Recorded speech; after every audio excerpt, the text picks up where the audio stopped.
And welcome to Ask on Newstalk 1290 CJBK on this Saturday afternoon, joined here every other Saturday by our real estate expert, Joan Ball from LePage, Triland Realty. You can reach Joan by calling 519-672-9880 and visit the website joanball.com, and we welcome Joan to the program. How are you? I'm doing very well, Ryan, and you? Excellent, thank you. Excellent. I guess I wasn't here. Alessio filled in. He enjoyed speaking with you, so it's been a little while since you and I have spoke. Is this just my perception, Joan, or does there seem to be, and we'll get your overview, and you can take it away if you care to, but just driving around the area, oh boy, there seems to be many more homes on the market than there had been in, the last couple of years. Is that accurate, statement like that? Yes, we're certainly seeing a significant increase in new properties on the market, and I don't mean new as in built new. There are certainly those as well, but new listings, resale properties on the market. We're up about 23% over last year, so that's significant. It has tipped the balance in favor just slightly towards the buyers. We're still seeing a lot of activity, a lot of sales, but every day we're seeing many more listings come onto the market than properties sold, and that does tend to adjust things. There's a few reasons for that. Obviously, the increase in the interest rate will have a determining factor to some degree, and we're up now a full 1.25%. So that for some buyers has had an impact. I think some of the investors are looking at that, and so some of our out-of-town market has softened a bit, which was certainly part of the catalyst for driving the pricing up over the last number of years. And just to give you some perspective, we are right now at 70, in the month of May, we are at 71% of sales. Well, hang on a second here. 71% was in St. Thomas. And then we're looking at the London market. Let me just get there. You go ahead. And we're listening to Ask the Experts. Joan Ball, our longtime real estate expert, with us here on Ask the Experts from LePage, Triland Realty. As I have always said from day one, when Joan launched her website early on in the World Wide Web, you need to visit it if you're thinking of buying or selling. Easy to find, joanball.com, and you can give Joan a call at any time if you'd like to set up an appointment if you're buying or selling. Joan is our real estate expert at 519-672-9880. And you're looking up some figures there, Joan? Yeah, I've got them here. Okay. So in the month of May, London saw a decrease of 12% of sales that went over list price. That's huge. Yeah. That is huge. From an average of 108,000 in April to 77,000 in May. Wow. So, when you see a decrease of activity to that degree, we're seeing a huge adjustment because, quite honestly, when we go back to the 2020, those are the numbers we saw back in 2020. Okay. And actually, December of 2020 was above that. So just so everybody gets perspective, we've certainly got a more balanced market. It's actually a little bit on the side of favoring some of the buyers, depending on the properties. Now, having said that, I'm certainly seeing multiple offers on some properties. I'm certainly seeing over list price, but not those crazy frenzied prices that we saw prior to April. For the most part, Joan, if we took the last couple of years out of the equation, when we look at the amount of homes that are on the market in this market right now, is that typical for this time of year in normal times that we would see an influx of people putting their homes up? Certainly May is the primary listing month. Okay. There's no doubt about that. We did see an early push on that, though, and I think that's what's really made the difference here. Is normally we see more properties come onto the market percentage-wise in May than any other month of the year. However, we were starting to see that back in January, and that really adjusted the market quite significantly and quite quickly. We all of a sudden saw it shift, almost like a tap being turned off, but not completely, just a lot faster. If I'm hearing any one thing from agents across the board is, wow, I never thought it would adjust itself that quickly. Amazing. And I'll ask this. So say, we're nearing the middle point of June right now, but say going back a couple of weeks where people were moving in to new homes that maybe they put an offer in 3 months ago, Joan. Do they run the risk of maybe just it's an internal thing that they're going to have to grapple with that, they might be moving into a home that on the given present conditions, they've lost money going into it already? I mean, is that part of the equation that some people would be thinking about right now? Well, the market will bear what the market will bear at any given time. At that time, that was certainly the value. And yes, the market has adjusted. Do I think its prices are going to necessarily go down? No, I think that just those crazy, frenzied offers that went over list price, they really wanted the house. They really had the amount to be able to offer on those properties. Or there are the odd few that now are trying to sell their property and having a little bit more of a struggle to get the price that they were hoping. So whenever you're in a transitionary period in a market, you're going to have those adjustments and those realities. And for some individuals, they are sort of entering in and going, wow. However, they got a house at that point. They needed it for that period of time. And that is the reality of what they are now looking at. Joan Ball. Joan Ball here on Ask the Experts on Newstalk 1290 CJBK, our real estate expert from Royal LePage, Triland Realty. You can phone Joan at any time, 519-672-9880, joanball.com, the website address. And it seems to me, Joan, things seem relatively normal in terms of, I see the signs for open houses and everything like that. Are things sort of stable now in terms of going back to the way we used to do things? Yeah, it's really actually refreshing to now be able to go out and have agent open houses, and so we can go out and look at the properties. Weekend open houses. Some agents are even doing evening or afternoon public open houses. There is some protocol to it that still has to be maintained.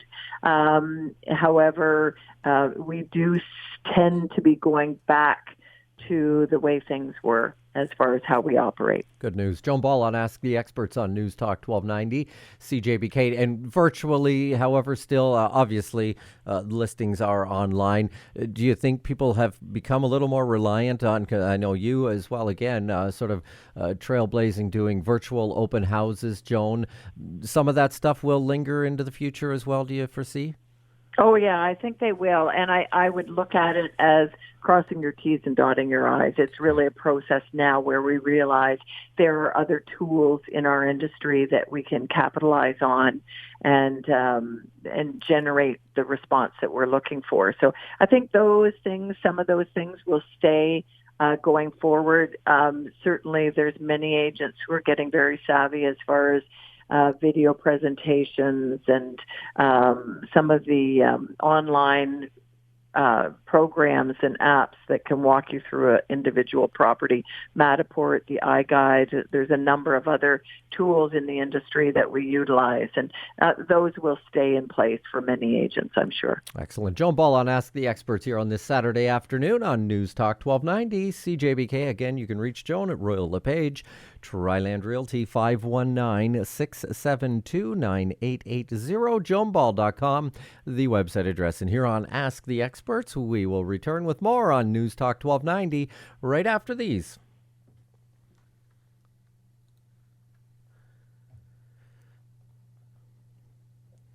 And welcome back to Ask the Experts on Newstalk 1290 CJBK. Our real estate expert, Joan Ball, with us from Royal LePage, Triland Realty, 519-672-9880. That's 519-672-9880. If we have listeners right now, Joan, who haven't used your talent in the past and think that maybe they want to get together and talk about maybe selling their home into the future, first thing to do, just pick up the phone, I'm guessing? Absolutely. I think it's important to bring them up to date on what the market's doing, how the market is generating. I mean, we're still 18% over the sale price of 2021. So we're still recognizing a huge increase even in the last year, as is right today. So it may take a little bit longer to sell your property. Certainly they're staying on the market a little bit longer. We're not seeing as many individuals hold back on offers. There's a lot of education that needs to take place. And then it's a matter of how to present your property and where it falls within the current market. Good stuff. Some great questions in the mailbag going to get to in just a moment. But if somebody does contact you, Joan, you go to their property, you see it. Obviously, we are a curious bunch. We all want to know. And I'm sure one of the first things you hear from potential clients is, well, Joan, how much would you list for? Is that a process that it doesn't just happen as soon as you step on the property or inside the door? I usually do a fair bit of research before I get to the property, Okay. so that therefore I can have an educated assessment of their property. And, you know, it's really, they really invited me out to give them an idea of what their property might be worth. They usually have a pretty good idea. Most people who are thinking of selling have been looking around the neighborhood and looking online to see what properties are listed for. And, you know, then I'll have the information so that they can evaluate how best their property falls in line with any sales in the area. So that is really a one-stop shopping. Now, having said that, their property may have some unique features that I may have to fine-tune as far as my market evaluation. However, I should have a ballpark idea of what they might be able to list for and what they might be able to recognize as far as an eventual sale. Good stuff. Tina has a question here, Joan. My lawyer is in Woodstock. He's a family friend. As I don't get off work until 5 o'clock and live in London, how am I supposed to get the keys for my new London home from him? It would be great if your expert might enlighten me as to how it works.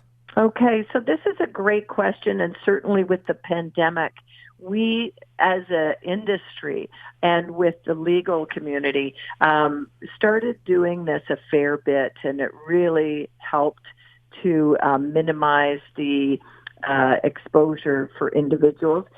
Most agents have a numbered lockbox, so it has a number code, so we don't have for agents who are showing properties, we use a computerized system that only agents can access.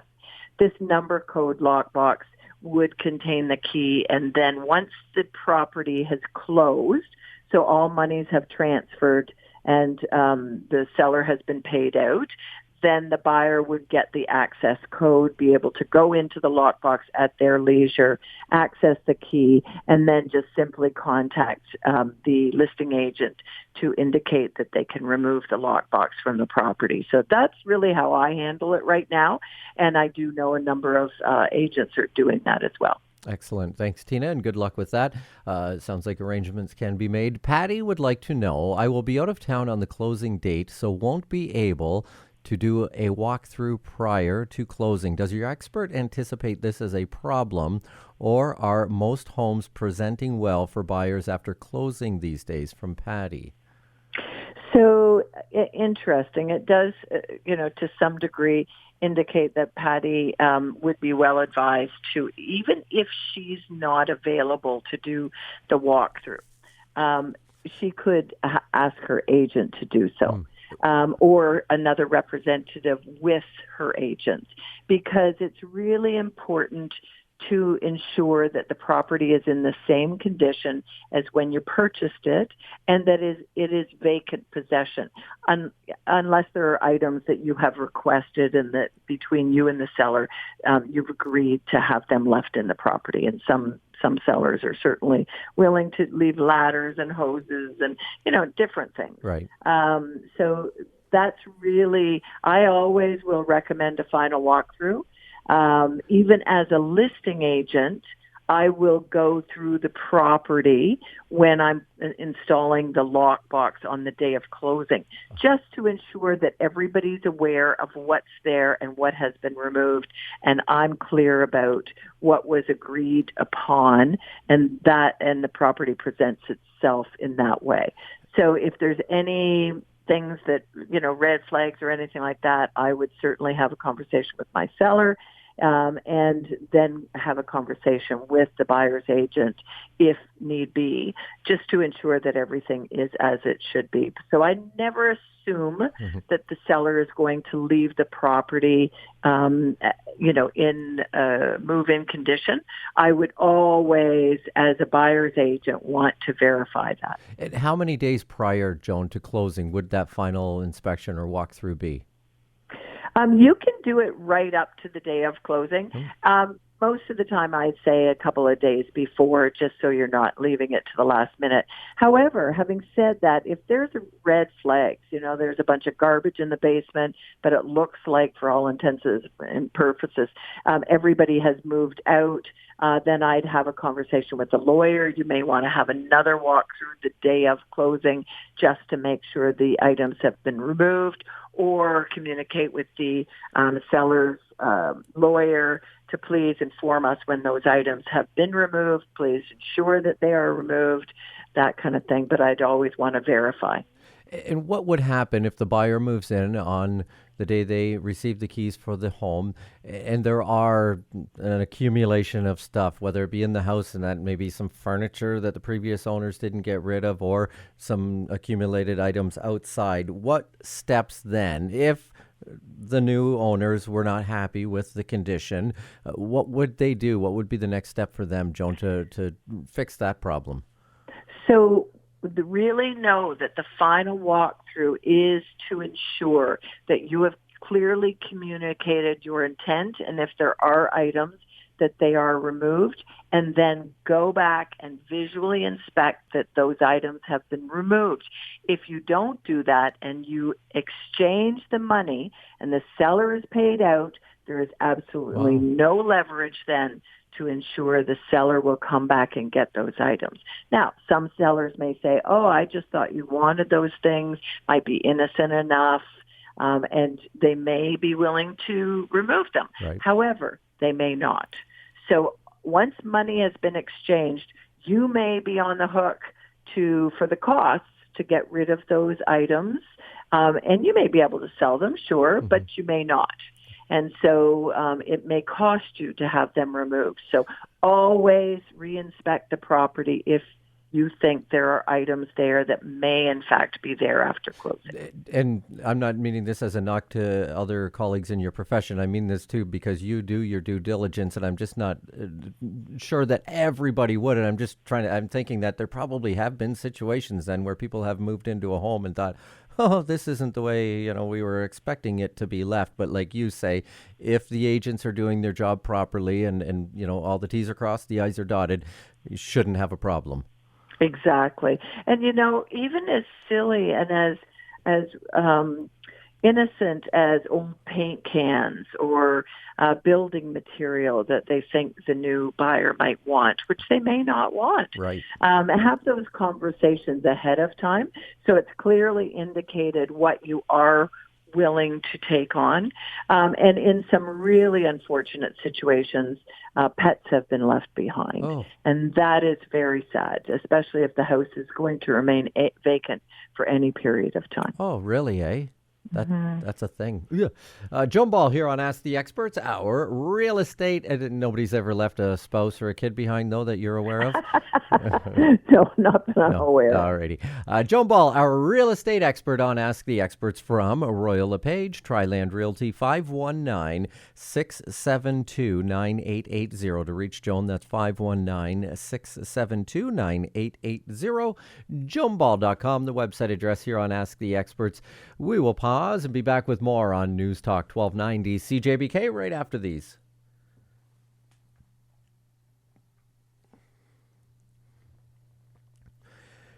Joan Ball here on Ask the Experts on Newstalk 1290, CJBK from Royal LePage and Triland Realty. And Joan gave a good description as to the current conditions in the local market.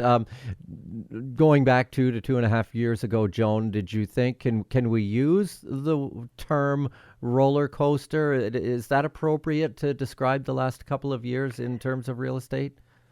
I wouldn't say it's a roller coaster Okay. as of yet.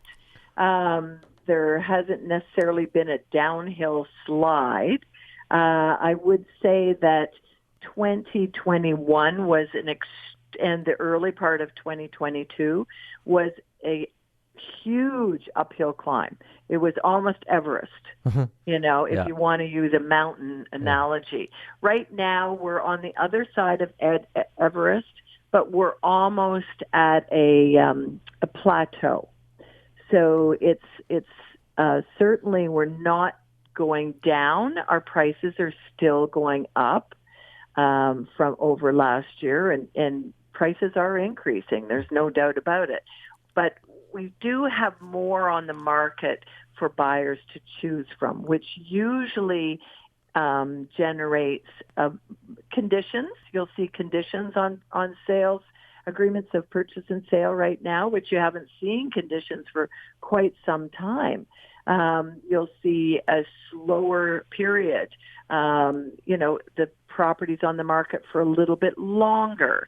You'll see the need for individuals to address some of those issues with their home. It's going to be even more important to present your home as well as possible. Clean the clutter, set the stage, really dress it up and present it in the best light. And some added little extras from your listing agent would be beneficial in floor plans and professional photography and drone shots in some properties. Some of those features that really, really will give that property's presentation that little upnit. Excellent. Joan Ball, and those are all things that you certainly have utilized for a long, long time. Joan Ball here on Ask the Experts on News Talk 1290 CJBK. One more from the mailbag here, Joan, if you don't mind, and it's from Nathan, who is wondering, I am thinking of moving into a condo in order to travel more. Am I better off to wait until the fall, or should I list in the present market? I'm not worried about finding a new place once I sell. From Nathan. So it depends on a number of things. I will say that going into July does tend to be holiday months, and I think this year is no exception. Individuals are going to step back, especially if it's nice weather. The cooler weather right now is generating a fair bit of activity, just because people can't necessarily get out and lounge around the pool or whatever. It's just a bit cooler. So you may be able to capitalize still on the June market. I certainly think you have a good 2 to 3 weeks to do so, and that may be plenty of time to take care of the sale. July does tend to be a little slower. However, August is a very vibrant month, usually, and I think that this year it will be as well. Excellent. Joan Ball on Ask the Experts on News Talk 1290 CJBK, our real estate expert from Royal LePage, Triland Realty. The phone number to reach Joan is 519-672-9880. Joan Ball, the website address, and Joan joins us every other Saturday here on News Talk 1290 CJBK for the past, well, not always on Saturday, but the past, I know I asked you, Joan, but quarter of a century, right? It's got to be. Yeah, Yeah, it is. Yeah, boy. it is. That's a long run. My, oh, my. Joan, always great. Your information is always appreciated, not only by me, but our listeners. And I look forward to our next get-together to do the same thing. And you have yourself a great weekend, and we'll talk real soon. You as well, Ryan. Thanks so much. Awesome. Thank you. Joan Ball here on Ask the Experts on News Talk 1290 CJBK.